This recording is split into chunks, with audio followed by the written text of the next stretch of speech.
everybody, what's up? Welcome back. I am Pseudo, and we're going to be going through the balance notes that they just dropped.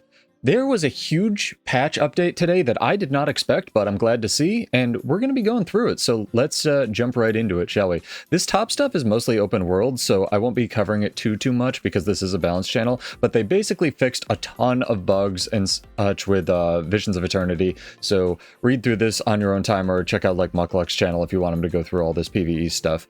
Lots of quality of life stuff in here as well for Cosmosis Isle, as well as a couple things for World vs. World, like they removed the beta restructuring tab, so I guess alliances in quotes are finally out of beta. They're just in the their own separate tab instead of being in the guild tab. But anyway, let's jump into the profession skills updates. So general, and by the way, just TLDR, there is a second part of this patch, so make sure you scroll down and read all of the things instead of just some of the things.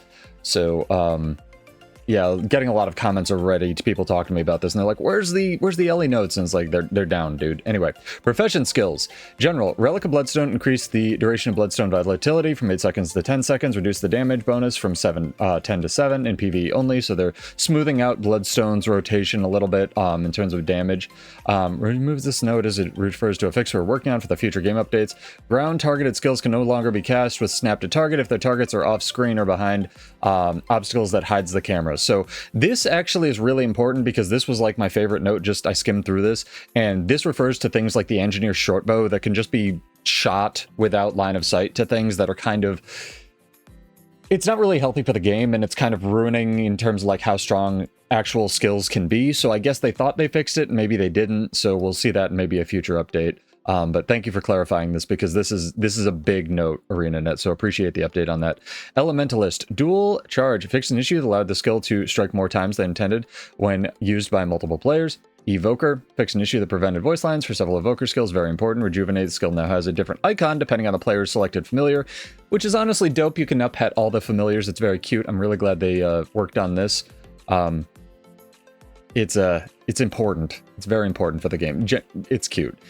Zap fixed an issue that allowed the skill to hit targets that were no longer in the player's line of sight. So there was a lot of like pseudo line of sight stuff happening on Evoker, or especially the hair Evoker for lack of a better word, so they kind of tuned a lot of that in this patch. Elemental balance, this trait will no longer recharge skills that have been activating before entering the selected attunement, which is very important for balance. You can't just like activate whatever and then swap and do the appropriate element. Specialized elements fixed an issue that caused the player's attunement to sometimes swap to fire when switching maps.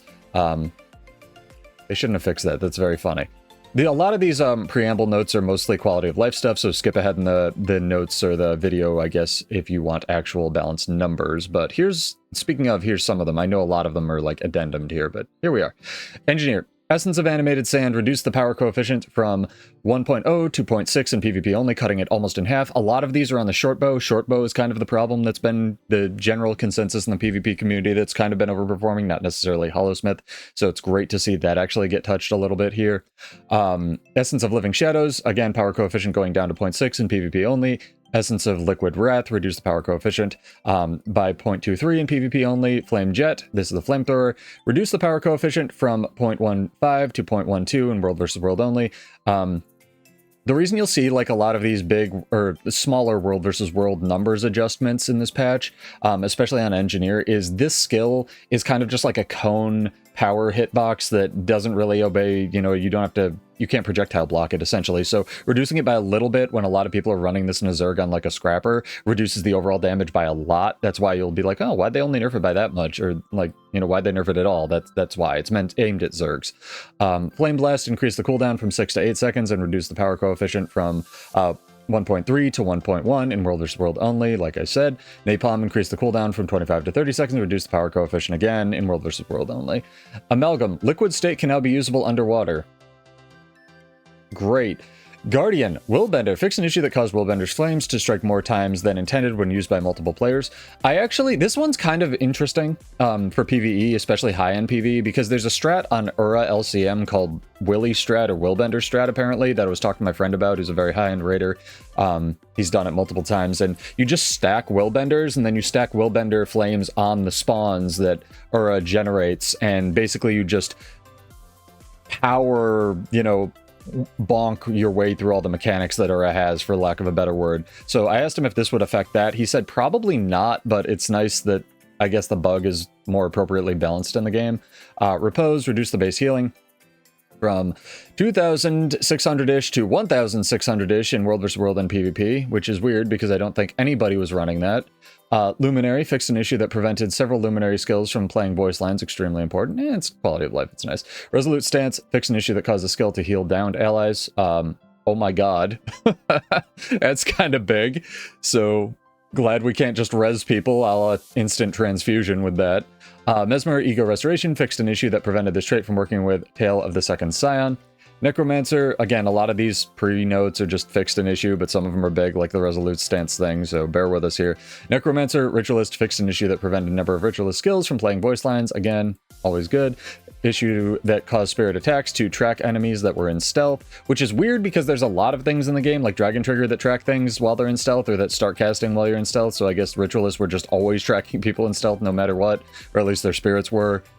Maybe that's why people ran Lingering Spirits, I don't know. Fixed an issue that, and speaking of on Lingering Spirits, fixed an issue that caused this trait to continue to drain the player's life force while mounted.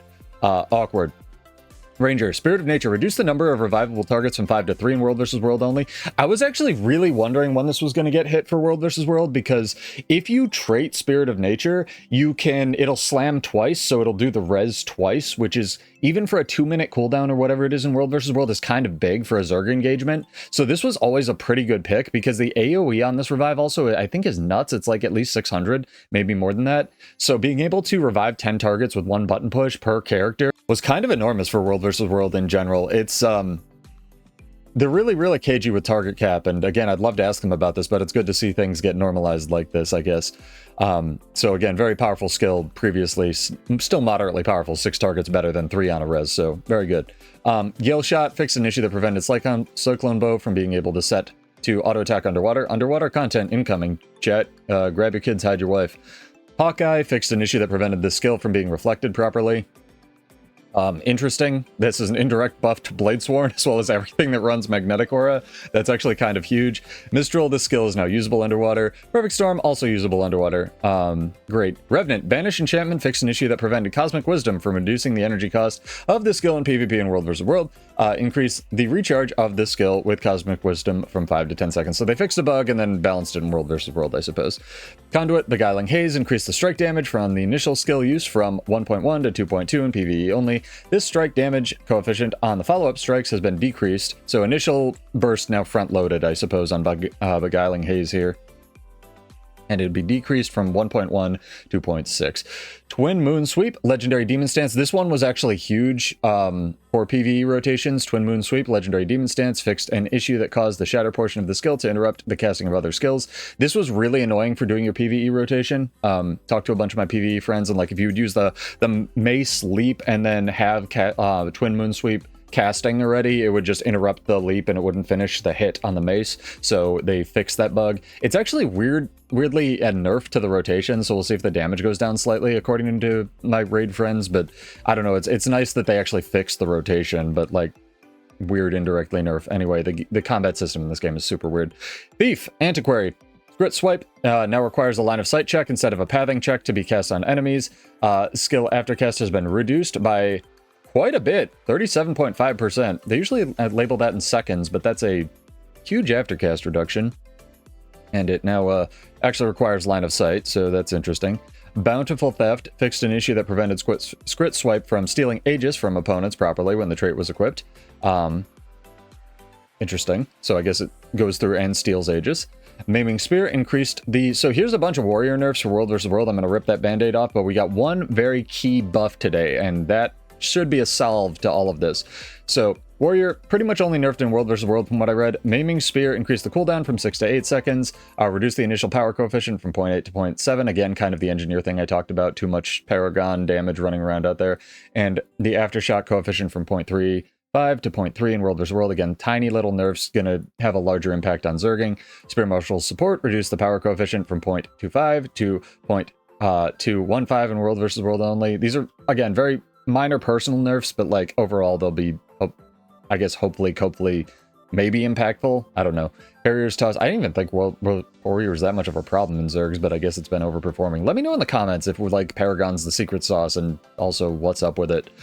Harrier's Toss reduced the power coefficient per adrenaline level from quite a lot to much less in World vs. World. 1, 1.25, and 1.5 to 0.9, 1.05, and 1.2 in World vs. World only. The third level of Harrier's Toss, which is the F1, was like chunking for like 30k if you built Pure Glass. It was insanity. And it has like an 8-second or 6-second cooldown if you take Discipline, so I understand this one. It kind of needed to get hit. War Banner, and again, this is only World vs. World. War Banner reduced the number of revivable targets from 5 to 3 in World vs. World only. So I guess if you trait the Spirit, you get 6. If you only use War Banner, you get 3. I suppose that's alright. Can't trait War Banner for more targets, but oh well. Phalanx Strength reduced the might duration, not the stacks, the duration, from 5 to 3 seconds. So it still dunks out might to 5 targets, but lower perma might, or you have to do more boon investment. And then Key, this is actually big. Paragon Chant of Freedom. The skill will now break stuns for both the caster and their allies, as it always should have. So essentially, Spellbreaker gets a free block, evade, whatever you want to call full counter on their kit. But Paragon now gets a free stun break by speccing into Paragon, which is actually huge for PvP in World vs. World. Free, in quotes. It still requires a resource, but that's actually really big for warrior balance. All right, so again, I'm going to skip through the polish notes, but there's a bunch of cute little stuff that they added 4 hours ago. And go on to more profession skills balance. Elementalist, Evoker.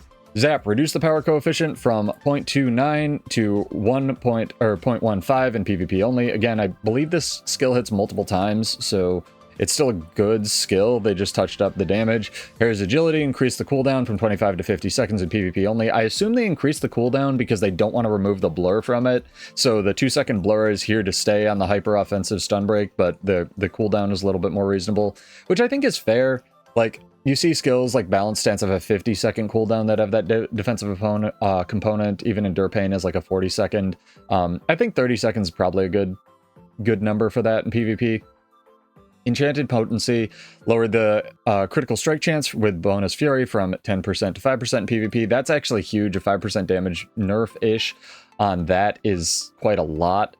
So that one's actually big. Familiar's Prowess reduced the hair's damage bonus from 10% to 5% in PvP only. Familiar's Focus reduced the hair damage bonus from 20% to 5% in PvP only. What's interesting to me is rather than making the hair not auto-crit or do fewer strikes, like they still want that functionality to exist, but they just reduced the damage on it because it was like one-shotting players, basically. So we'll see if Evoker's a little bit more balanced now.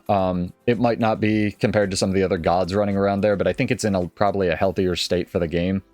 Blade Leap on Mesmer. The skill now puts Returning Edge on a short cooldown to prevent accidentally early reactivation. Troubadour Music Ducking now scales with the instrument volume slider. Sick. Ranger Gale Shot Bluster reduced the power coefficient per hit from 0.45 to 0.4 in PvP only. Quarry's Peril reduced the power coefficient from 1.3 to 1.05 in PvP only. Pelt reduced the power coefficient from 1.3 to 1.05 in PvP only. And Supersonic Arrow reduced the power coefficient from 1.8 to 1.5 in PvP only. That one's actually big. That's most of their damage. And then Revenant Evoker's Rage no longer has an internal cooldown. So Revenant kind of getting some indirect buffs, and if you'll scroll down here, you'll notice there are no conduit nerfs, which is wild to me. I don't know if they're just gonna like rework the functionality of Conduit or nerf some of the Arc Divider damage on the F2 on Shiro, but like, if they don't do anything, that tournament that's coming up is just gonna be the Conduit apocalypse, dude. I swear. Very, very, very strong class right now, but it is a glass cannon, but it's got a lot of sauce. However, chat, we're not done. We're still not done. I want to see if I can find this for you guys. So the most exciting new balance news that actually came out today. Let me see if I can copy this image here because I'm not.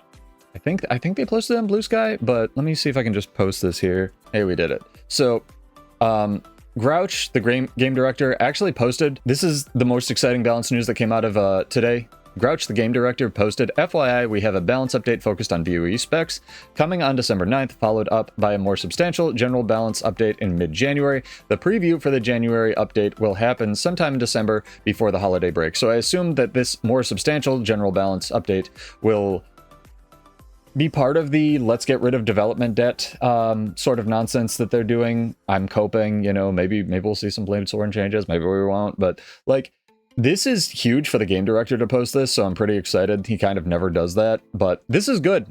Everything that came in today's patch, barring no conduit nerfs, I think is solid. I'm excited to see what happens with the future of this game. The warrior getting a stun break on Paragon is huge.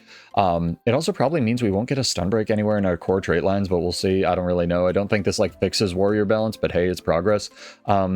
Let me know what you guys thought in the comments, chat. I will be, you know, interacting, responding to a lot of those. We always try to encourage positive, constructive, balanced discussions here. You know, negative comments, ahoy, but it happens. Anyway, I'm Pseudo. Lots more balanced news coming down the pipeline.